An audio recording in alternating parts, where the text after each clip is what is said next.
In this video, we will show you how to create ML experiments in Qlik Cloud. Enter a name for the experiment and select the space in which you want to create it.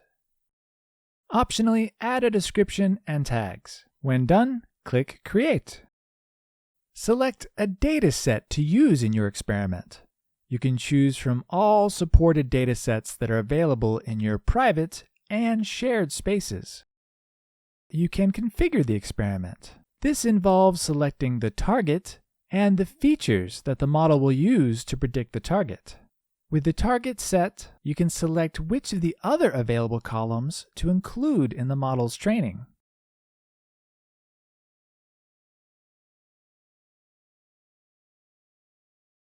All available algorithms are included by default, but you can exclude any you don't want to use.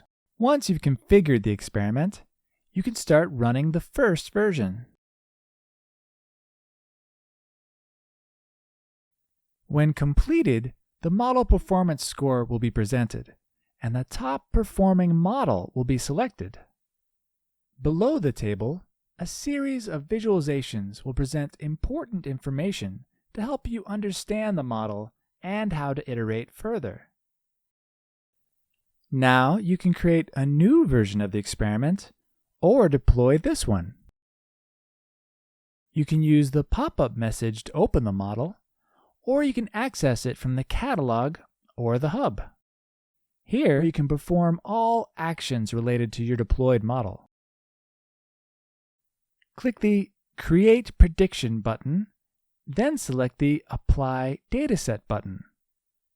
You will be presented with a list of datasets from the catalog.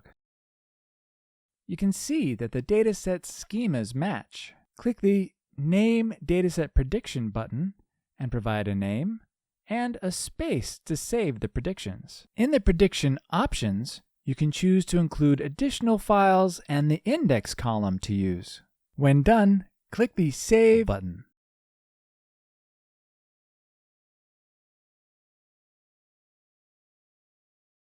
Once the predictions are created, you can open them. When you return to the hub, you will see the new files added to your space.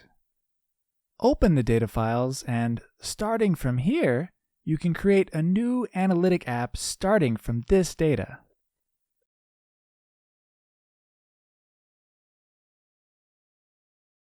And that concludes this video.